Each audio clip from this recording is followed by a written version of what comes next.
Ben ritrovati amici di Radio Rossonera, ben ritrovati qui a Obbligo di Riscatto del venerdì 28 giugno del 2024. Enrico Boiani, ciao. Ciao, buongiorno a tutti e ben ritrovati. Vi dico subito di mettere like, di lasciare un commento e di iscrivervi al canale, così nel giro di 9 secondi ce lo siamo tolti, però voi fatelo che ci aiuta tanto.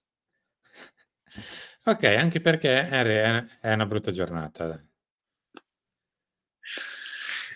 Prima Già. di parlare di cose un pochino, tra virgolette, un po' più serie,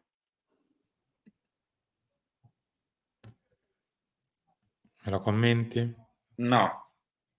No, non te lo commento, non te lo no, vabbè, ma allora no, che poi Questa dopo è Repubblica di che poi oggi. no, allora con calma, con calma. A parte che la Juve che adesso prende pure Xavi Simons, va bene, Sì, tanto dov'è il problema? gli Avengers. Detto ciò, io non ce l'ho con questo ragazzo, ci mancherebbe altro. Se non cioè, l'unica cosa è che, per carità, non mi sta simpaticissimo a pelle di faccia, ma questo chi se ne frega, deve giocare a calcio.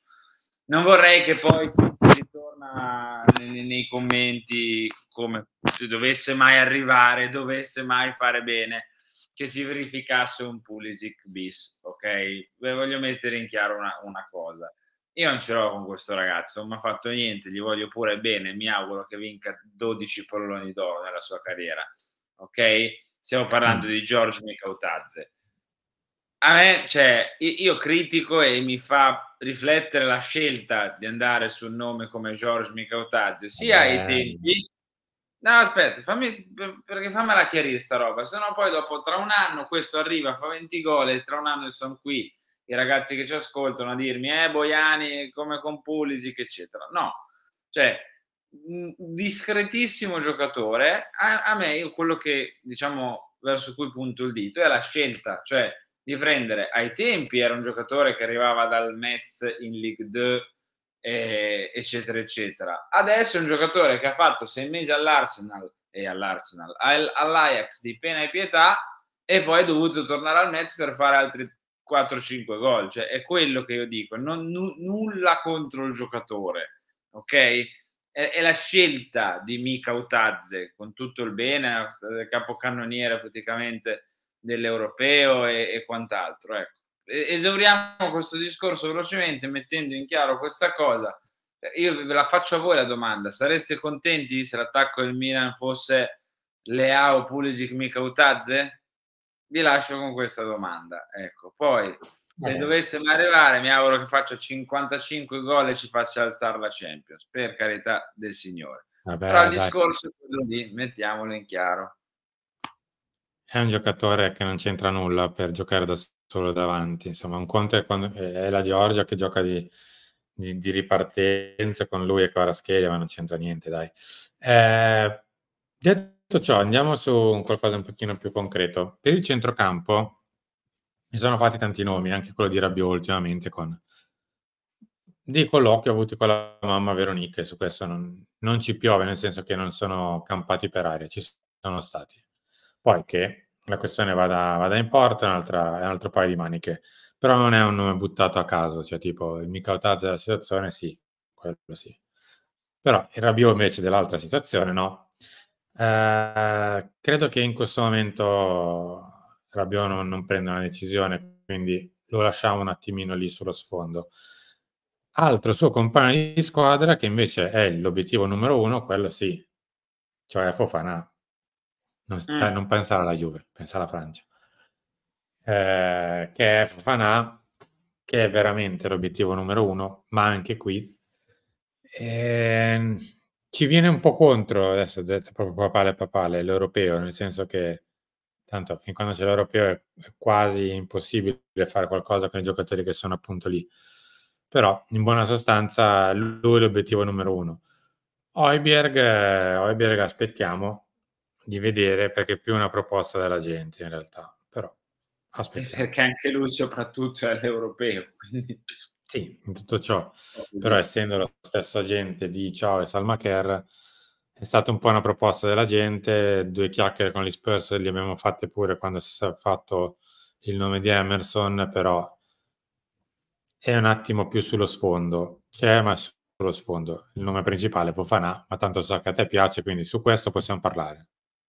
Sì, sì, no, ma io parlo anche di quelli che non mi piacciono, anzi mi piace più chiarire le questioni di quelli che non mi piacciono, perché poi sembra, no, che sia non lo so cosa possa sembrare, cosa possono sembrare i miei discorsi. Io non ce l'ho mai coi giocatori singoli, okay, uno può piacermi di più, uno può piacermi di meno,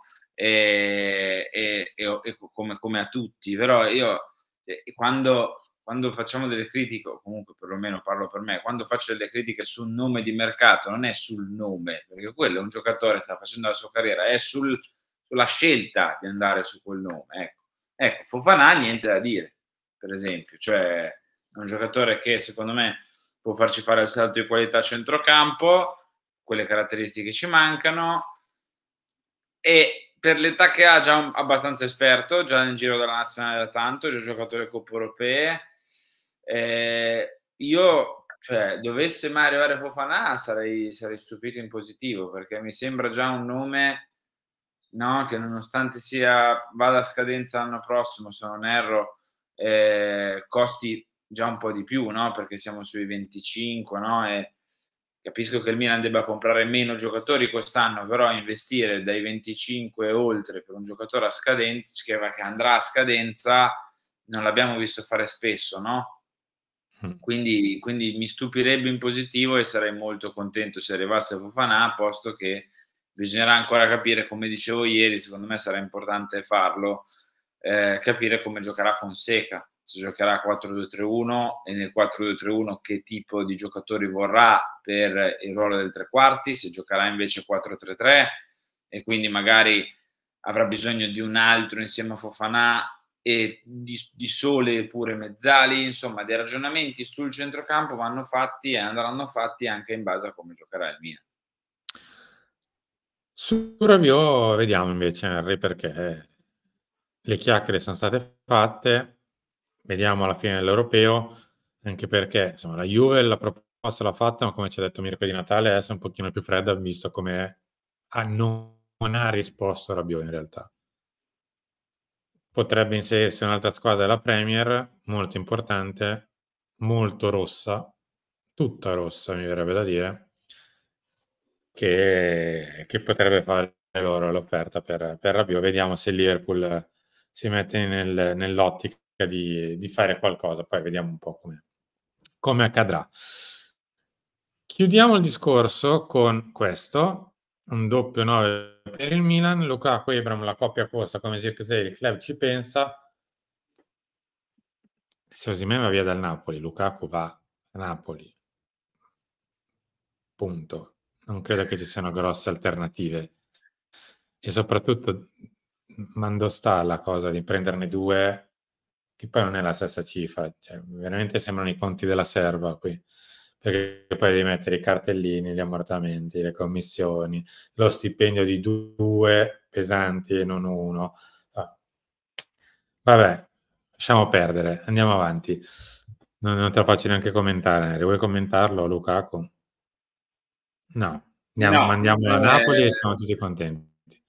Anche perché tanto il Milan ha 2 o 3 obiettivi in testa, però purtroppo fin quando non c'è questo europeo, eccetera, ma ma sono le infatti stesse finirà controparti che non quell'europeo. accelerano, eh. Cioè oltre al Milan stesso che non è che No, ma nessuno accelera per niente, cioè il mercato inizierà a muoversi proprio dal giorno dopo la finale, credo, a prescindere poi magari sì, ovviamente i giocatori che usciranno agli ottavi e ai quarti inizieranno magari a lavorare, le squadre, gli agenti anche dal giorno dopo che hanno finito proprio il loro cammino, ma il giorno dopo che finirà questo europeo, che per ora sta scaldando poche persone, poi mi auguro che dagli ottavi e dai quarti, soprattutto quando si incontreranno più big, si possa accendere, però auguri a che finito questo europeo, insomma, si torni a lavorare sulle trattative in maniera fitta, cioè proprio luglio, mi aspetto che luglio e agosto, soprattutto la seconda metà di luglio, sia di fuoco per il mercato del Milan, perché cioè, inizia il ritiro, inizia la tournée, inizierà il campionato dopo un mese, parlo dalla fine dell'europeo, cioè bisognerà correre. Chiudiamo con 2 questioni. La prima, magari qualcuno l'avrà già visto perché avrà visto invece questo video dopo le 11, c'è il sorteggio per decidere dove andare a giocare Milan Futuro, cioè l'Under 23 del Milan. Alle 11 vediamo dove giocherà tramite sorteggio. Mentre ha già giocato, questo sì, Pulisic nella sconfitta degli Stati Uniti 2-1 contro Panama, UEA espulso dopo pochi minuti. Pulisic ho visto ha preso un calcione biblico verso la fine della partita che è costato giustamente l'espulsione anche per un giocatore di Panama. Musa invece non ha messo nemmeno un minuto a referto. Pulisic, insomma, se vedete le immagini, è stato alzato da terra di tanto così. Era un calcione da dietro senza senso proprio, completamente senza senso. Dopo lo recupero. C'è da dire una cosa, gli Stati Uniti che ora rischiano, perché l'Uruguay potrebbe riposarsi all'ultima e dire: "Vabbè dai, teniamo le energie per la fase eliminazione diretta", oppure potrebbe dire: "Mi tolgo dalle scatole una pretendente battendo gli Stati Uniti e se Panama vince con la Bolivia, gli Stati Uniti sono fuori". Quindi anche la Coppa Beh, sì. America finirà come l'Europeo, finiranno. Non niente contro queste competizioni, ma vorremmo tornare a far mercato e a parlarvi di giocatori che arrivano al Milan e a pensare al campionato. Grazie, a tra poco. Ciao, buona giornata, vi aspetto piattaforma Viola ore 11, chiama Milan. Ciao. Ciao.